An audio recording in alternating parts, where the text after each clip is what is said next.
mucho tiempo ha pasado desde que se realizaron los primeros trasplantes de órganos.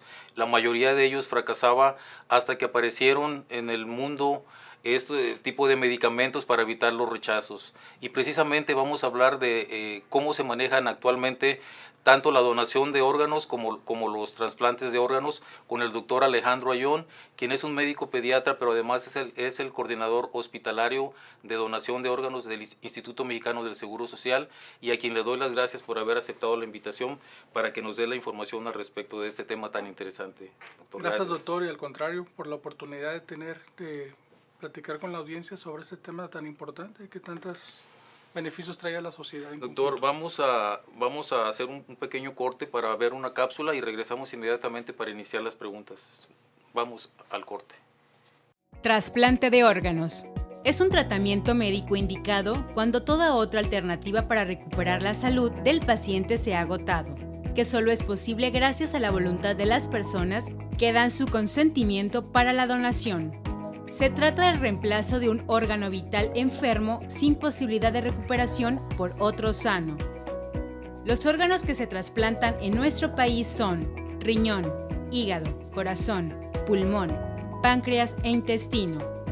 La donación de órganos es posible solo en 5 de cada 10 fallecimientos debido a la complejidad de los requerimientos necesarios para llevar a cabo. Solo puede concretarse si la muerte sucede en una unidad de terapia intensiva y requiere una serie de pasos coordinados en simultáneo. A la hora de realizar un trasplante hay que tener en cuenta una serie de variables con el estado de salud del donante, su compatibilidad inmunológica con el receptor y el estado del órgano que va a ser trasplantado.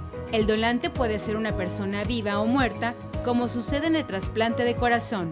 Para que un hospital pueda realizar trasplantes se requiere que tenga un permiso otorgado por la Secretaría de Salud para esta actividad, además de contar con el personal médico capacitado e identificado. La mayoría de los hospitales que realiza trasplantes se encuentran en las capitales de las entidades federativas y en las ciudades más grandes del país. La capacidad técnica de sus cirujanos y los programas de trasplantes se distinguen por su calidad y calidez. En México, se hace trasplantes desde 1963 y se han realizado alrededor de 40,000 trasplantes. Ya estamos de regreso con el doctor Alejandro Ayón y vamos a empezar a hablar de donación y trasplante de órganos. Y la primera pregunta, doctor, es si nos puedes definir qué es un trasplante de órganos. ¿Cómo no? Pues un trasplante es un procedimiento quirúrgico, una operación en el cual se transfiere un órgano del mismo individuo a otro lugar o de otro individuo para que sustituya una función que está perdida o que pone en riesgo la vida. En la actualidad ha mejorado mucho esto, ya lo decía yo al principio, aparecieron en el mercado los medicamentos para evitar los rechazos y bueno, ahora creo que todos los días en el mundo se están realizando trasplantes. ¿Nos puedes decir qué órganos en la actualidad pueden ser trasplantados? Sí, los órganos de donador cadavérico y de órganos de donador vivo. En el caso del donador cadavérico que no tiene parada cardíaca, o sea que está en muerte encefálica, y es un concepto que después vamos a ver, se puede donar el corazón, los riñones, el pulmón, hígado y páncreas, esencialmente. Aunque se está experimentando en todo el mundo para donar más órganos cada vez como intestino. Pero también puede haber un donador vivo. Así es. ¿Y del donador vivo qué? Pues principalmente son los órganos que son pares, como en el caso de los riñones, en que otro órgano puede sustituir la función del otro, o órganos que pueden compensar la función, como una porción de hígado, una porción de pulmón, y la médula ósea que constantemente se está renovando en el propio organismo. Existe, al hablar del donador, ¿existe una edad mínima y una edad máxima que debe tener la persona para poder donar sus órganos? En vida tiene que ser un mayor de edad. El único momento en que un menor de edad puede donar un órgano que es la médula ósea es a partir de los 2 años con el consentimiento de los adultos. Pero en general tiene que ser un mayor de edad. ¿Cómo está esto organizado? Hay una base de datos, hablando en nuestro país, hay una base de datos en donde se anota la gente que necesite algún órgano. ¿Cómo es el precisamente para darle legalidad y certeza a este acto de donación que debe ser por ley altruista, voluntario, se creó el Centro Nacional de Trasplantes alrededor de 1991, que es el órgano que se encarga de regular a través del marco de la ley que estos actos se realicen en la forma como está normado. Y ellos son los encargados de llevar el listado nacional.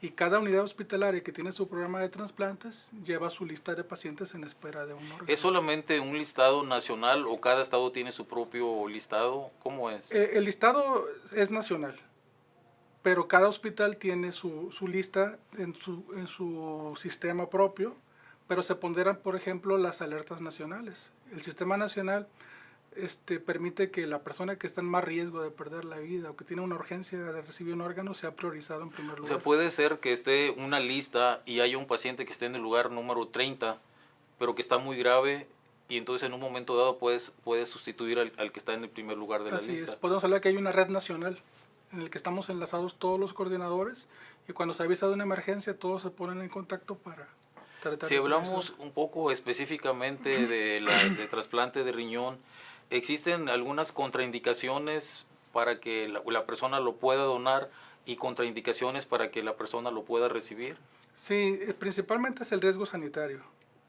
Se busca que la paciente que va a donar pues no tenga algunos tipos de tumores, están contraindicados y algún tipo de infecciones, aunque ahora... ¿Cómo que? A ver, ¿nos puede ser más específico? Sí, pues principalmente los virus del grupo TORCH que se llama. O sea que si tiene una infección viral el donador. El donador. El donador, por ejemplo, si tiene VIH, pues obviamente que no puede donar. Así es, pero precisamente porque hay una oferta tan disminuida, se han hecho ahora lo que se llama listas extensivas, donde es posible que una persona que está en un tratamiento y decide donar porque perdió la vida, sus familiares lo sustentan así, el donante, el receptor, puede seguir recibiendo el tratamiento. Se llaman criterios extendidos por la pobre disposición. Porque existe la posibilidad de que si el donador está infectado, le vaya a transmitir esa infección, ¿no? Así es, pero como usted decía... Pero si hay un común acuerdo, entonces puede donar y el otro lo puede recibir. Por ejemplo, en el caso que usted mencionaba del VIH, un receptor portador de VIH o hepatitis C puede recibir el órgano de un donante con las mismas características y siempre y cuando esté de acuerdo y además con el conocimiento de que se puede enfermar. Correcto.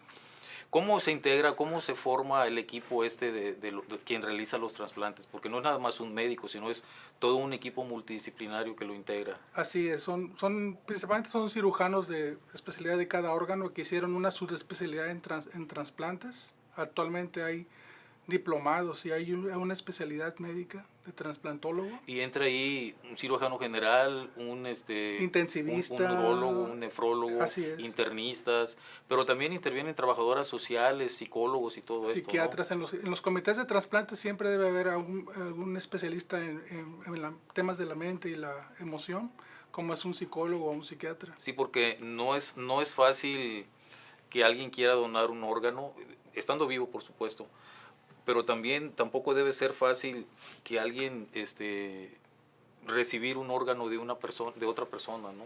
Porque hay creencias y cosas así religiosas. Afortunadamente la mayoría de las religiones está a favor de la donación, incluso se han pronunciado, en el caso de México, que la principal religión, la predominante, es la católica.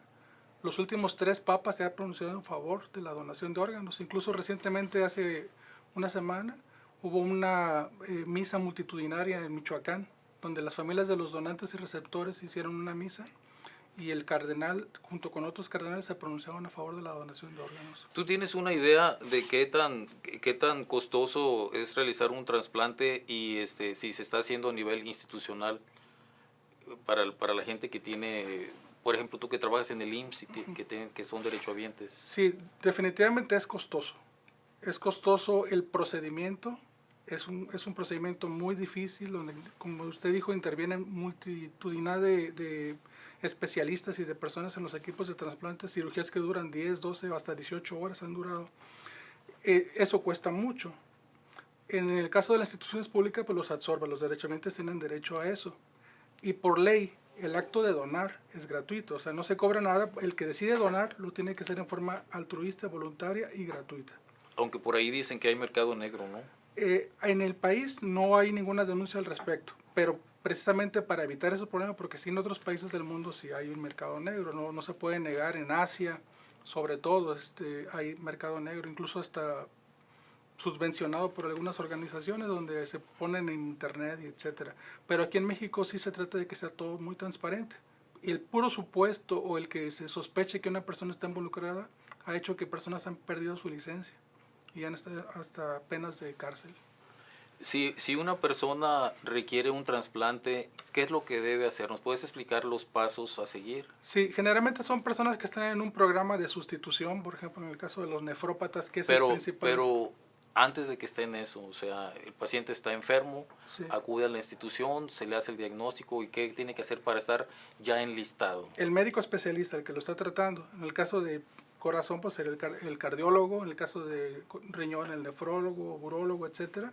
Ellos son los encargados de enlistarlos en la lista de espera una vez de que han fracasado todas las terapias sustitutivas a las que... O sea, primero se les da tratamiento, obviamente tratando de restituirle el estado de salud, pero si todos estos fracasan, entonces ya se considera que la persona es candidato a un trasplante. En el caso de que el órgano que está alterado pueda ser susceptible de donar, de que alguien lo done y lo puede recibir. Así. Pero si quisiera que nos expliques con más detalle el procedimiento, pero vamos a ir a un corte para ver unos mensajes de aquí de la universidad y luego regresamos para que nos expliques paso a paso para que la gente que ve el programa sepa exactamente qué debe hacer para estar en esa lista de espera. Regresamos en un momento. La Unidad Académica de Odontología de la Universidad Autónoma de Nayarit ofrece al público en general los servicios de amalgamas, extracciones, cirugías, endodoncia, prótesis totales, atención pediátrica, entre otras. Acuda a nuestras instalaciones en el campus Amado Nervo y permítanos servirle. Universidad Autónoma de Nayarit, patrimonio de los nayaritas. El sueño es en la vida el solo mundo nuestro, pues la vigilia nos sumerge en la ilusión común, en el océano de la llamada realidad. Despiertos vemos todos lo mismo. Vemos la tierra, el agua, el aire, el fuego, las criaturas efímeras. Dormidos cada uno está en su mundo. Oh, bienaventurados los que duermen. Para ellos se extingue cada noche con todo su dolor el universo que diariamente crea nuestro espíritu. Al apagar su luz, se apaga el cosmos. El castigo mayor es la vigilia. El insomnio es destierro del mejor paraíso. No turbes pues mi paz con tus discursos, amigo. Mucho sabes, pero mi sueño sabe más. Aléjate. No quiero gloria ni heredad ninguna. Yo lo que tengo, amigo, es un profundo deseo de dormir.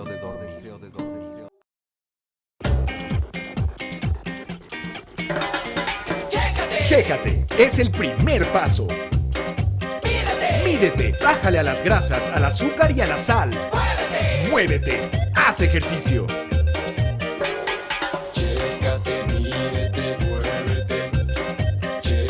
Chécate, mídete, muévete. Chécate, mídete, muévete.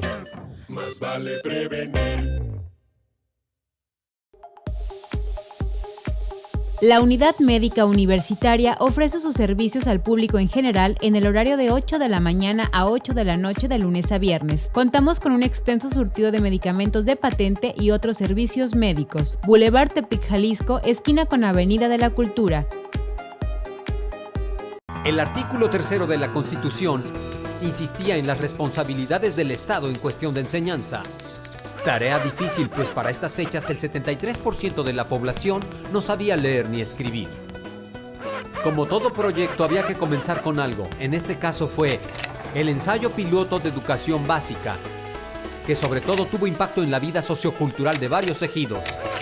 La enseñanza superior nació en Tepic en 1930. Luis Castillo Ledón, junto con Agustín Yáñez, emprendieron una intensa cruzada educativa que tuvo como consecuencia la creación del Instituto del Estado de Nayarit, así como un marco legislativo que le permitió erigirse como centro, entonces tener a su cargo la enseñanza secundaria, industrial, comercial, superior y las escuelas normales.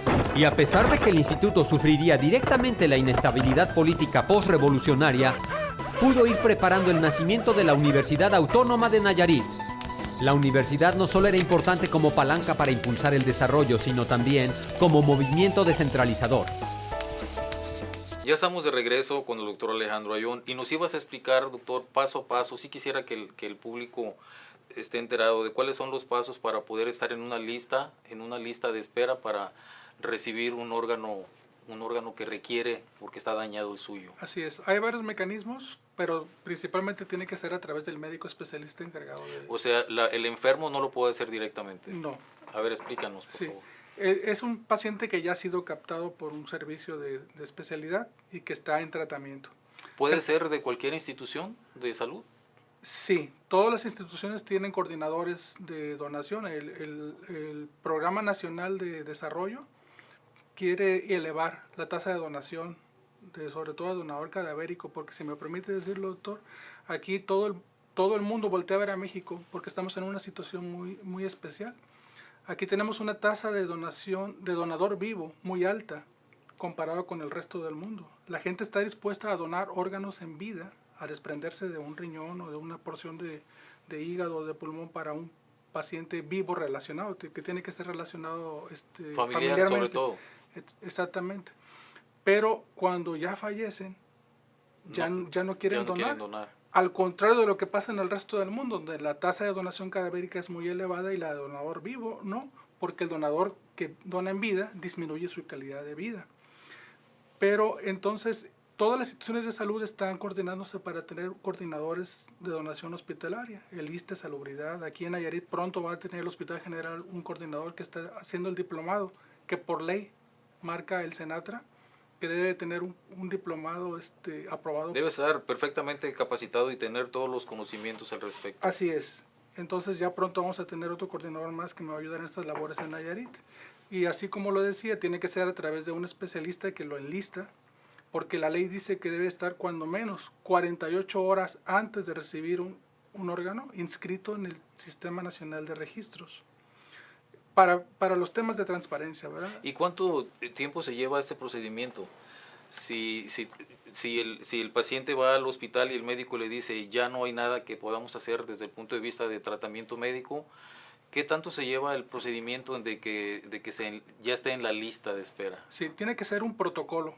Se protocoliza para que él esté en situación de recibir, tiene que hacerle exámenes, histocompatibilidad, porque es muy importante que el órgano que vaya a recibir sea... Sí, pero antes, para estar en la lista, ¿cuánto tiempo se lleva? ¿Tú estás en la consulta, tú llenas un papeleo y se manda por internet o no, se ¿qué hay que hacer? envía al hospital donde se hacen los trasplantes. Por ejemplo, tenemos una red de distribución nosotros, por así llamarlo, que en el caso del Instituto Mexicano de Seguro Social aquí en Nayarit es el Centro Médico Nacional es en de Guadalajara. Occidente, así es. Se le refiere a los servicios de allá y ahí inmediatamente lo registran. O sea, es prácticamente inmediato el registro. El registro es inmediato. Y bueno, va a estar en un lugar, por supuesto, de esa lista, ¿no? Así es, se pondera el lugar, pero como le digo, soy varios requisitos para estar en un lugar en la lista, no es como que ya llegué primero y me toca. Tiene que haber beneficio que se le va a otorgar. Los comités, también hay un comité de trasplante en cada hospital, ellos se encargan de ponderar también esa necesidad. Ahorita vamos a entrar un poco eso porque no cualquiera puede estar porque hay contraindicaciones y la edad también tiene que ver y Así todo es, esto, ¿no? Sí. Ya lo dijiste, estar en una lista de espera no tiene costo. Si a alguien le dicen, dame esta cantidad de dinero y te voy a poner en la lista, esto no es cierto. No es cierto. Y es además penado, ¿no? Así es. ¿Nos puedes hablar un poco más sobre, tú ya nos dijiste ahorita que en la religión católica prácticamente no hay ninguna oposición para estos trasplantes, pero en otras religiones sí ha habido alguna oposición? Hay algunas religiones, como los testigos de Jehová, por ejemplo, que ellos no aceptan ni siquiera recibir un órgano, sangre. Por ejemplo, ¿verdad?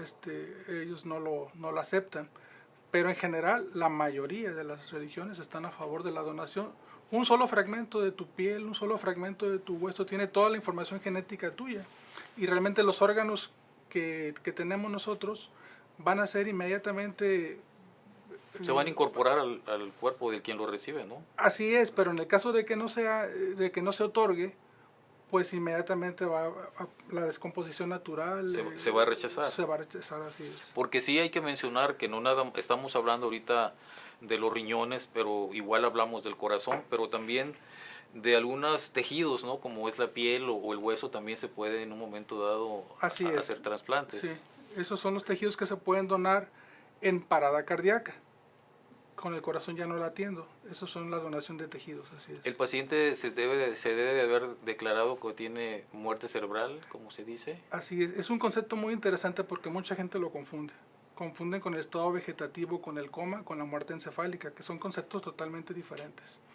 En el caso de la muerte encefálica es un concepto que viene apareciendo alrededor de 1950 en adelante, con el advenimiento de las terapias intensivas,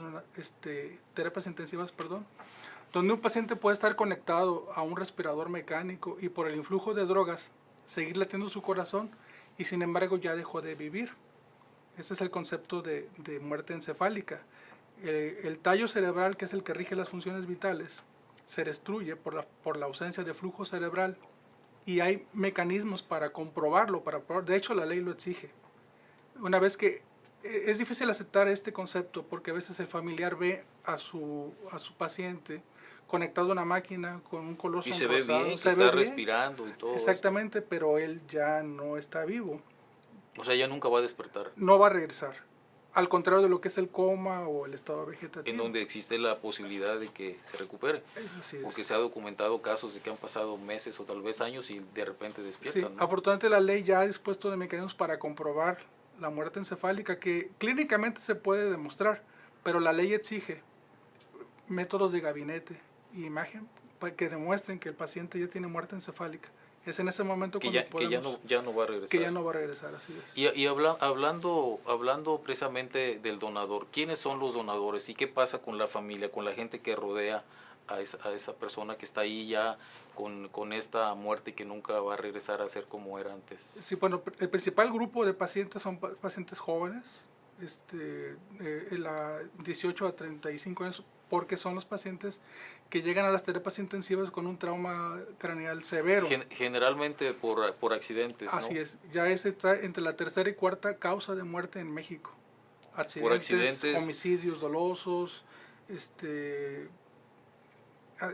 automovilísticos y accidentes industriales. De motocicleta, ¿no? Motocicleta sobre todo, así es. Esos son los principales candidatos a donar en muerte encefálica. Donadores vivos que pueden donar la mayoría de los órganos. ¿Y la familia está muy renuente en un momento dado a aceptar donar? Afortunadamente en muchos lugares ya ha avanzado mucho esta sensibilización y la cultura gracias a la difusión que se está haciendo al respecto. Aquí todavía tenemos que trabajar en eso y una de las causas por la que esté hoy aquí y que le agradezco es precisamente esto, porque falta el conocimiento sobre la cultura de la donación de órganos para que se empiece a sensibilizar. En otros lugares, donde por ejemplo donde me tocó hacer el diplomado a mí, hay gente que solo acude a las coordinaciones y solicitan porque su familiar en vida dio la voluntad de donar órganos y van a hacer los trámites por sí solos. ¿Y qué pasa con el donador? Vamos a hablar, el donador vivo, ¿qué pasa? Va a donar uno de sus riñones, porque bueno, afortunadamente tenemos dos, se le hace un estudio completo y se verifica que ambos riñones estén funcionando muy bien. Así es, tiene que sustituir el otro la función de... ¿Y qué pasa con él? Ya se le quitó un riñón y queda nada más con uno. ¿Qué sucede con el donador? Pues él tiene que llevar un estilo de vida diferente, tiene que cuidarse mucho más, una dieta más estricta. Pero generalmente un riñón sustituye la función del otro que hace falta, ¿no?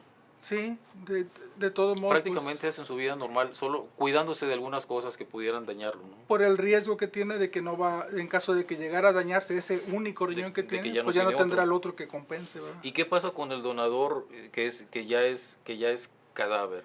Porque yo estaba leyendo que, por ejemplo, en España las autoridades o las instituciones se encargan de llevar el cuerpo y después sepultarlo y todo esto. ¿Aquí no sucede así? Bueno, por ejemplo, una de mis labores como coordinador de donación es acompañar a la familia hasta que termine el acto de donación y entregar el cuerpo para su disposición, que ellos así lo decían, como lo decían, y estar presente en todos los actos para verificar que todos los actos sean hechos con la mayor dignidad porque una de las características del programa es el respeto por el cuerpo humano y la dignificación del mismo. Y el cuerpo, como se le entregan a los familiares, no está deformado ni nada. No, absoluto. Se puede presentar, por ejemplo, en un velorio ataúd abierto. La cosmética y la dignificación del cuerpo del que dona se trata con el mayor respeto del mundo. Yo he visto, por ejemplo, esos procesos y a mí me gustaría que me trataran de esa manera. Yo soy un donador de órganos y no hay mayor dignificación del cuerpo humano ni en la mejor funeraria del mundo que la que hacen los equipos de procuración de órganos. Lo sanitizan y lo entregan de tal manera que la familia ni lo percibe en un velorio a ataúd abierto. Muy bien, doctor, discúlpame, pero vamos a ir a otro corte y regresamos inmediatamente. No se vayan, por favor.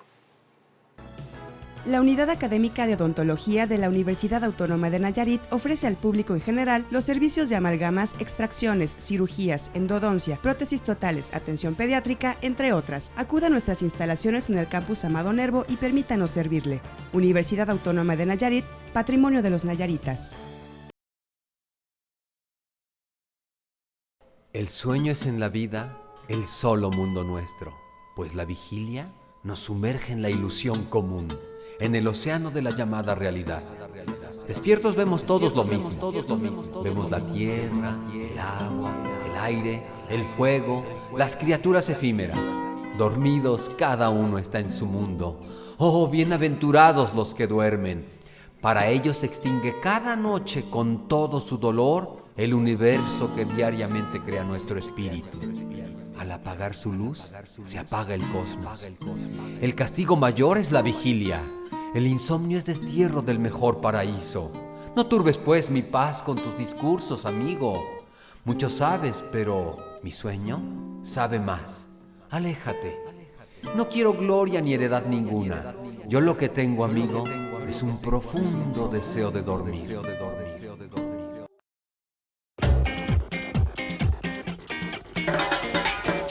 Chécate, es el primer paso.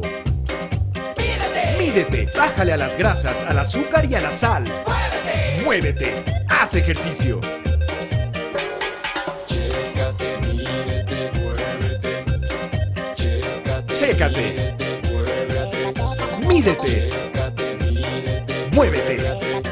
más vale prevenir. La Unidad Médica Universitaria ofrece sus servicios al público en general en el horario de 8 de la mañana a 8 de la noche de lunes a viernes. Contamos con un extenso surtido de medicamentos de patente y otros servicios médicos. Boulevard Tepic, Jalisco, esquina con Avenida de la Cultura. El artículo 3 de la Constitución insistía en las responsabilidades del Estado en cuestión de enseñanza. Tarea difícil, pues para estas fechas el 73% de la población no sabía leer ni escribir.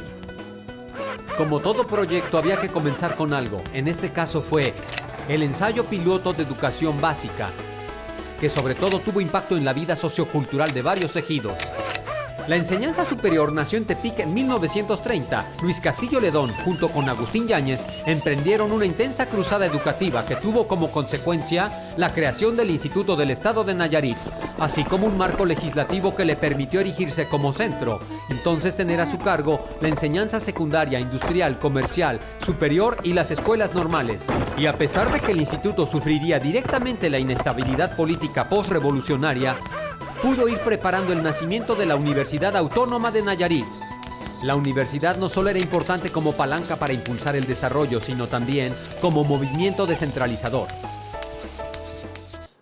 Gracias por permanecer con nosotros. Doctor, ya nos dijiste más o menos de manera general el procedimiento para alguien que necesita un órgano, pero ahora explícanos el procedimiento de alguien que quiere donar. ¿Cuál es el procedimiento para estar también en una lista o cómo se hace esto? Solo con manifestarlo, la voluntad por escrito. Hay unas credenciales que distribuye el Centro Nacional de Trasplantes y en el Centro Estatal de Trasplantes. Aquí, por ejemplo, ¿en dónde existen? Aquí en el estado. Aquí tenemos un Centro Estatal de Trasplantes, está cerca de la Secretaría de Salud, en sus oficinas centrales, pero también lo pueden bajar desde la página del Senatra e imprimir vía internet, aunque la ley dice que cualquier documento es un documento legal si tiene 3 características: fecha, nombre y firma. Hasta una O sea, servilleta. en una hoja. Me tocó ver un médico que decidió donar órganos estando hospitalizado porque ya le habían explicado de la gravedad de su caso. Él pidió una hoja, yo soy donador de órganos y quiero que se respete mi voluntad. La familia lo vio y accedió. Porque aquí en México tenemos una ley de facto. Aunque usted diga que quiere ser donador, siempre se le va a pedir la opinión al familiar. Y si el familiar dice que no, aunque esté firmado. Aunque esté firmado no se hace, ningún comité de ética lo aceptaría. Hay una prelación, hay un orden. Primero es el cónyuge, después los hijos, y hay un orden que está establecido por la ley. Y si alguien dice que no, no se toman los órganos. Oye, ¿y si hay una persona que tenga cierta incapacidad o discapacidad mental, puede ser donador? No, en ningún caso. Nadie que tenga una incapacidad mental, aún tenga autorización de los familiares, puede ser donador de órganos. En otros países existe la ley al revés y es algo que se está tratando de hacer aquí en México, que es la persona que no dice que no es donador. Ahora la gente dice, tiene que decir sí, pero se le toma la disposición a la familia siempre. Pero en otros países todo mundo es donador hasta que no diga que no es donador. Entonces simplifica los procesos legales. ¿En el resto del mundo? En la mayoría de los países del mundo, sí. ¿Y aquí no? Aquí no, pero ya es una ley que es una iniciativa de modificación de la ley que ya está en el Congreso. Para que una persona pueda estar dentro de este grupo de personas que pueden donar en vida, ¿a qué procedimientos debe ser sometido para que en un momento dado se considere que sí es apto para donar? Pues el que tenga su órgano, viabilidad. Perdóname, es que lo que pasa es de que, por ejemplo, tú me dices, se llena una tarjeta o escriben una hoja, yo quiero ser donador en caso de que se muera. Ajá.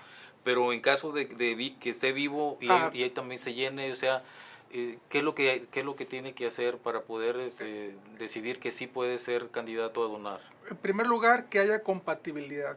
Porque ¿A qué se refiere esto? Que los órganos sean compatibles, el mismo grupo de sangre, los antígenos de histocompatibilidad, que es algo que... Porque si no hay esto, puede haber un rechazo inmediatamente. Así es. Y pues no tendría caso hacer el trasplante. Se perdería la oportunidad. A ver, síguenos diciendo qué más hay que hacer. En primer lugar, aquí en México tiene que ser un donador vivo relacionado.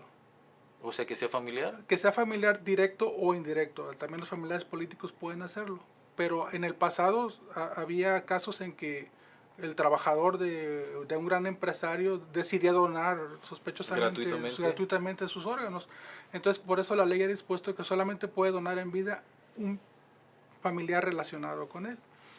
Y que esté inscrito cuando menos 48 horas antes en el Registro Nacional de Trasplantes y, por supuesto, que tenga una función que vaya a sustituir la que tendrá al perder un órgano o al donar una porción de un órgano, y sobre todo que sea compatible, mayor de edad. Todos esos estudios, si alguien quiere donar, por ejemplo, un riñón, que es de lo más factible que se pueda donar en vivo, todos estos estudios previos, ¿se hacen aquí en el estado o tienen que ir ustedes a Guadalajara cuando menos para que se le hagan ahí? Una parte se hacen aquí, en los servicios del hospital, y ya que se transfieren al comité de trasplantes del hospital donde se va a llevar a cabo el procedimiento, ellos completan el protocolo.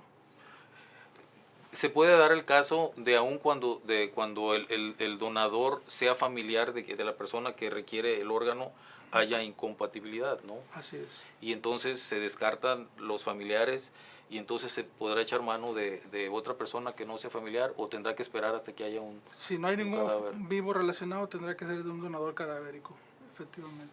Sí, en tu experiencia sí se ve muy frecuentemente esto de que la persona que está prácticamente con la muerte encefálica, y que pues hay personas esperando, pero que la familia definitivamente se oponga a donar los órganos. Sí ha pasado, es un estado de duelo cuando uno tiene que pedir a nombre de todas estas personas que están en la lista de espera, que son más de 20,000 en México ahorita, y casi el 70% de estos pacientes son del Instituto Mexicano del Seguro Social, y donde la mayor parte de los procedimientos se hacen también en el instituto. Cuando ocurre eso, tenemos que ir a pedir en el que quizás es el momento más doloroso en la vida de alguien. Es un proceso de duelo, el que están asimilando que su familiar ya perdió la vida y que es susceptible de trascender, de vivir una porción de él en otra persona. Es un acto tan generoso que transforma a todo el mundo, a todo el que toca lo transforma. La persona que recibe un órgano y que tiene otra oportunidad de vivir se transforma en una mejor persona. Y los familiares se dan cuenta cuando son tan generosos que también ese acto de duelo los hace trascender más fácilmente a otro nivel. El saber que su familiar, un pedacito Una de él, parte de él está viva, viviendo ¿no? en otra persona, ¿sí? Y ayudándole a hacer cosas también. Y hay equipos que se encargan, por ejemplo, no necesariamente el paciente va a estar cerca de quien lo va a recibir, pero entonces si se enteran de que, por ejemplo, en Sonora hay un paciente que está en esas condiciones y que pueda en un momento dado donar, pero el que va a recibir el órgano o los que van a recibir los órganos están en la Ciudad de México, ¿qué pasa ahí? Hay un equipo. Algunos equipos de donación se niegan si hay un riesgo de perder el órgano. Se tiene que coordinar muy eficazmente eso. Porque tiene que ser muy rápido, ¿no? Así es. Mientras están operando un equipo para tomar el órgano que se va a donar, otro equipo ya llamó al paciente que es compatible y empiezan a operarlo. Viene un equipo aéreo, ambulancia, avioneta y cooperan incluso los aviones comerciales con este labor tan buena. Inmediatamente helicóptero lleva el órgano, en lo que están operando llega, porque son minutos, es viabilidad. ¿Cuánto tiempo el órgano se mantiene viable, pues, para poder ser De acuerdo al diferente tipo de órganos, pero pueden durar almacenados, embalados. Por ejemplo, las córneas tienen una duración hasta de 7 días, los tejidos. Los órganos que son de donador muerte encefálica, 4 horas máximo es el tiempo. O sea, que es un procedimiento que tiene que ser muy rápido. Muy rápido, así es. Por eso esos películas hollywoodenses donde hay tráfico de órganos y que le toman un órgano a otra persona y se la ponen inmediatamente, es pura falacia. Es como sacarse una lotería, que tú tomes un órgano de alguien, lo conserves y le quede al que se lo vas a poner. Sí, o sea, que no vaya a haber rechazo. Así es, no, es un proceso tan delicado y tan coordinado que difícilmente sería real todo eso. Si la familia decide donar los órganos de un solo cuerpo, ¿pueden utilizar muchas partes para diferentes personas? Hasta 10 personas pueden salvarse con un donador que en muerte encefálica. O sea, un solo donador, una sola persona que fallece puede donar sus 2 córneas, Sus 2 córneas, sus 2 riñones, el corazón. Hígado, médula ósea, piel, huesos, válvulas cardíacas. Y realmente, bueno, como tú dices, parte de ese cuerpo va a seguir vivo no nada más en una persona, sino en varias personas, y le va a devolver calidad de vida o muchos años más de vida a esas personas. Así es. Sí. Si la familia se decide a donar parte del cuerpo de su familiar o de su paciente, ¿cuánto tiempo transcurre en que se haga todo esto y que ya la familia tiene su cuerpo ahí para seguir con su duelo y con todo lo demás que se tiene que hacer cuando una persona fallece? ¿Es un procedimiento rápido o se lleva días? No. Máximo son 24 horas. De 4 a 24 horas depende de la cantidad de órganos que done y los equipos de procuración que intervengan en esto. Oye, y casi al principio te hacía la pregunta, en caso de que los familiares decidan donar estos órganos, ¿se encargan las instituciones o alguien de apoyarlos para el funeral o no hay nada de eso? Por ley tiene que ser un acto gratuito. Cualquier indicio de que fue oneroso, se prestó a lucro, se presta a distorsiones de la ley. O sea, es gratuita la donación, pero no hay un apoyo de eso. O sea, las instituciones apoyan de alguna manera, ayudando a veces cuando está disponible con gastos de traslado de cuerpos. Pero debe de quedar bien claro que no necesariamente se va a dar esto. Así es, no. Para que la gente no piense que ya donó, le van a pagar todo el funeral. Está ¿no? impedido por ley, sí. Una persona, luego dice, una persona que tiene tatuajes y todo esto, dice, no, ya no puede donar sangre, tampoco puede donar órganos, ¿o qué pasa en estos No, casos? lo único que se pide por la ventana de riesgo sanitario que existe es que hayan transcurrido más de 6 meses desde que la persona se hizo un tatuaje. Y ya después puede ser sometida a los exámenes de escrutinio para... O sea, se hace todo el ritual o entra dentro del protocolo, ¿no? Así es. ¿En dónde está el banco de datos y se puede accesar a él para saber? Bueno, el banco de datos es confidencial por la ley de protección al expediente, por el IFAI. Es confidencial. Es confidencial, pero los tienen acceso a él los equipos procuradores, los equipos del Comité de Trasplantes, sobre todo el Centro Nacional de Trasplantes que está monitoreando siempre. ¿Sabes qué? Vamos a un corte, al último corte, porque ya se nos está acabando el tiempo, pero regresamos inmediatamente. La Unidad Académica de Odontología de la Universidad Autónoma de Nayarit ofrece al público en general los servicios de amalgamas, extracciones, cirugías, endodoncia, prótesis totales, atención pediátrica, entre otras. Acuda a nuestras instalaciones en el campus Amado Nervo y permítanos servirle. Universidad Autónoma de Nayarit, patrimonio de los nayaritas. El sueño es en la vida el solo mundo nuestro, pues la vigilia nos sumerge en la ilusión común, en el océano de la llamada realidad. Despiertos vemos todos lo mismo. Vemos la tierra, el agua, el aire, el fuego, las criaturas efímeras. Dormidos cada uno está en su mundo. Oh, bienaventurados los que duermen. Para ellos se extingue cada noche con todo su dolor el universo que diariamente crea nuestro espíritu. Al apagar su luz, se apaga el cosmos. El castigo mayor es la vigilia. El insomnio es destierro del mejor paraíso. No turbes pues mi paz con tus discursos, amigo. Mucho sabes, pero mi sueño sabe más. Aléjate. No quiero gloria ni heredad ninguna. Yo lo que tengo, amigo, es un profundo deseo de dormir.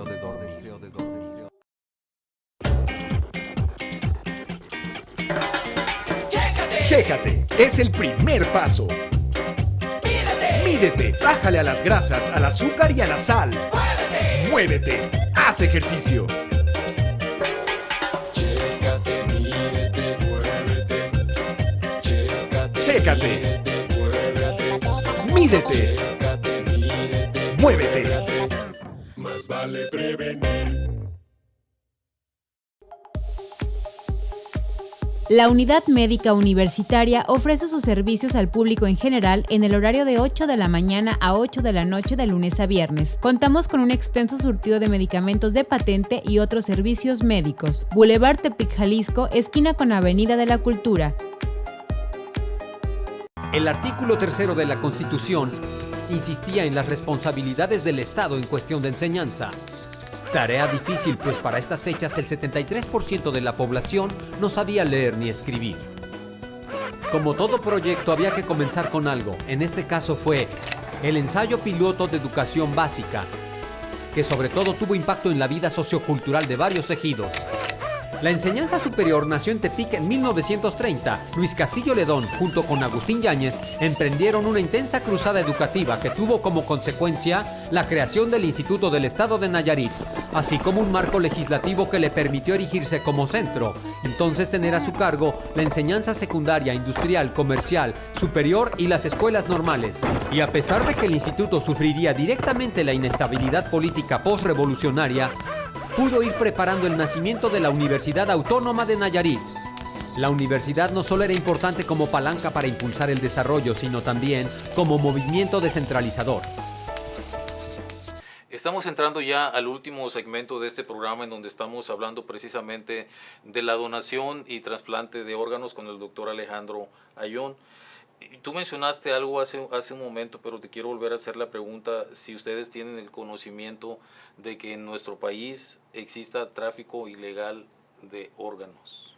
En este momento no hay ninguna denuncia en ese sentido, pero la vigilancia es permanente, evitando que haya algún indicio ni siquiera de tráfico de órganos. Por eso lo mejor para hacer un procedimiento de estos es a través de una institución. porque en una institución va a ser todo transparente. Pero ¿cómo se hace esta vigilancia que tú dices? Porque todos los pacientes que reciben un órgano tienen que estar en el registro del Centro Nacional de Trasplantes. Y este es un órgano que está facultado por la ley, junto con la COFEPRIS. Pero en un momento dado se pudiera hacer clandestinamente. Desconozco si, bueno, el riesgo O pudiera sea, existir, puede pero ser, ¿no? Que haya todo ese equipo del que tú hablaste al principio, que exista acá con fines de beneficio económico. sí, pero yo creo que sería difícilmente pasa desapercibido, porque toda la infraestructura que se requiere para hacer un trasplante No es nada fácil. no es ¿verdad? nada fácil. Se sí. requiere mucho equipo, mucha participación de personas. Pero bueno, existe por ahí la posibilidad. Durante la plática hemos hablado más sobre el riñón, pero bueno, dentro de los órganos que con más frecuencia se trasplantan también está el corazón y las córneas, pero hay algunos órganos que son vitales, o sea, que son necesarios para la vida y que no sé con qué tanta frecuencia se realicen trasplantes como los pulmones, el páncreas, si los intestinos también pueden ser Sí, trasplantados. hay pocos hospitales ahorita que tengan un programa activo. Por ejemplo, corazón se está trasplantando nada más en Monterrey, en la Ciudad de México Hablando de y en nuestro Puebla, país. en nuestro país. Hace tiempo había un programa activo en el Centro Nacional de Occidente que se está queriendo volver a activar, así como de hígado. Precisamente no hay una lista de espera muy grande de estos órganos en el país. Lo principal demanda sigue siendo riñón y córneas. Por ejemplo, córneas es algo que puede donar una persona que murió por parada cardíaca hasta 6, 8 horas después de haber fallecido puede donar las córneas, y realmente no hay un límite de edad para esto. Los procuradores de córneas aceptan generalmente hasta 65 años de edad, pero si hay un espejo especular donde se ve que las células endoteliales son factibles, o sea, me refiero porque son términos técnicos. O sea, que todavía funciona. Que todavía funcione. Ha habido donación de córneas, por ejemplo, recientemente hubo de un adulto de 92 años y funcionaron. Aparte, no toda la córnea es para sustituir por una córnea, se llaman también tejidos tectónicos, cuando sirven para cubrir una perforación y salvar un ojo, en lo que se procura una córnea. Y es lo más estético posible, doctor. Una córnea o el botón corneal es una lámina delgadita en la parte delantera del ojo. Es lo más cosmético. La gente no tiene miedo, no tenga miedo de donar córneas, porque no se va a afectar la cosmética de la persona que donó córneas. Y hay una gran demanda en el país, principalmente son riñones y córneas. Esto derivado de que tenemos una tasa de vida más elevada ahora, pero las enfermedades crónico-degenerativas como la diabetes, como la hipertensión, que son las principales causas de que perdamos la función de estos, están prevaleciendo. Estamos viviendo más tiempo, pero con menor calidad de vida. Entonces, por eso es la gran demanda de estos órganos. Precisamente la insuficiencia renal ahora es mucho más frecuente, y un porcentaje muy alto de las personas con insuficiencia renal son diabéticos. Entonces aquí se podría antojar, digo, por llamarlo de alguna forma, que si en una persona su páncreas no funciona, por esto de la insulina y todo esto, que en un momento dado pueda recibir un páncreas y se le quite la diabetes. Así es. Se me ocurre. Sí, están haciendo trasplantes exitosos. Y le quería mencionar algo que ocurrió recientemente en nuestro país, que se dice fácil y se platica en un ratito, pero ya han ocurrido 3 trasplantes de lo que se llama tejido mixto vascularizado. Es decir, se injertaron o se trasplantaron extremidades completas. Sí, yo por ahí leía de un niño que le pusieron una mano. Eso fue el año pasado. Es el primer caso de un paciente pediátrico que recibe un tejido mixto vascularizado. Sí, fue con éxito. Recibió y aceptó. Lo que estamos esperando a ver como el seguimiento, porque es el primer caso. Porque en un momento dado el cuerpo del niño puede estar creciendo y a lo mejor la mano no. Teóricamente, si se preserva la matriz germinal o las físisis de crecimiento, teóricamente la extremidad debería crecer con él. Pero como es el primer caso, pues vamos a esperar.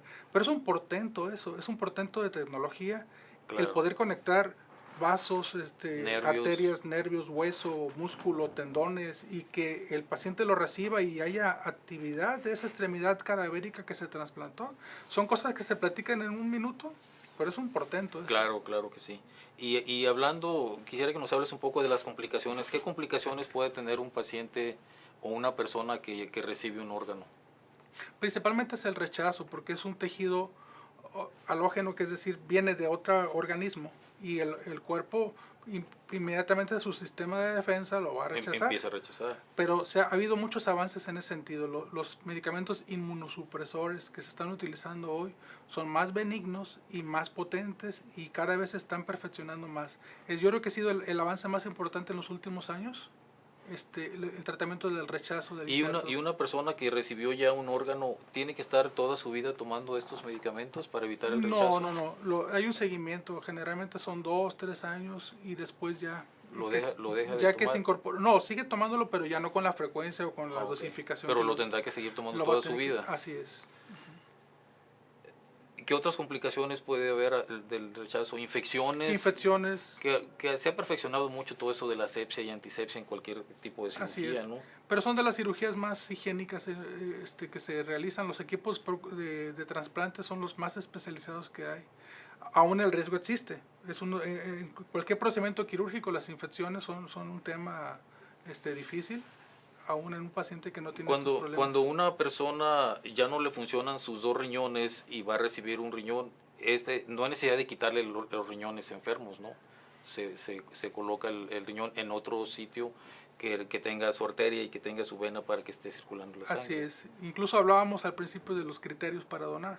O sea, que el tamaño de la circunferencia del abdomen, el peso, la talla, todo eso. Pero como ahora hablamos de los criterios extendidos, incluso se pueden trasplantar riñones en bloque de un cadáver que sustituyan por el peso y tamaño, no son compatibles con la otra persona, se pueden trasplantar en forma de bloque para que funcione como un solo riñón, por ejemplo.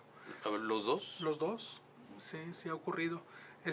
Como le decía, se han hecho esfuerzos por la poca oferta que hay, en lo que cambia la cultura de nosotros como mexicanos a elevar la tasa de donación cadavérica. Se han hecho criterios extendidos a los que están por ley permitidos, para dar el mayor beneficio a la mayor cantidad de personas. Si una persona recibe un trasplante de córnea o de riñón y hay alguna complicación o simplemente Un rechazo. hay un rechazo, puede tener una segunda oportunidad y de recibir otro riñón o otra córnea. De hecho, una persona que sufre un rechazo se prioriza. O el corazón. Sí, una persona que sufre un rechazo se prioriza a recibir en la lista de espera. Es uno de los criterios para recibir antes un órgano. Alguien que recibió un rechazo pasa a los lugares prioritarios. Hace un momento tú mencionaste que para ser donador debe ser mayor de edad, excepto cuando es médula ósea, que puede ser ya desde un niño. Pero ¿hay una edad de límite para recibir?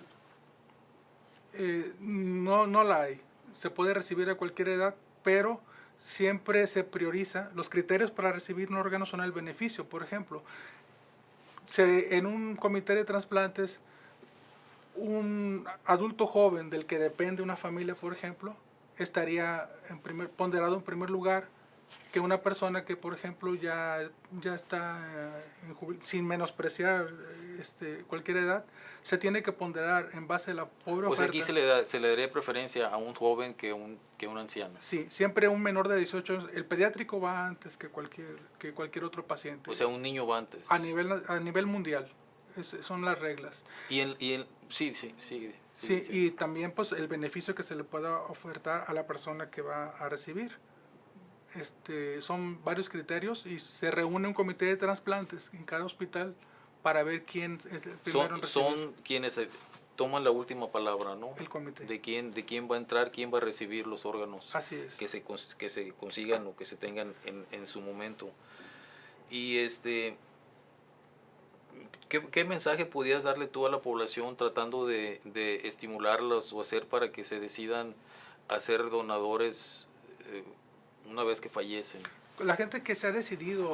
Me gustaría mucho que te dirigieras a esta cámara Sí, cómo no. para que des un mensaje. No sé cómo estamos de tiempo, ¿Un minuto? Entonces, en un minuto, danos Sí, como no, un todo, pues, mensaje.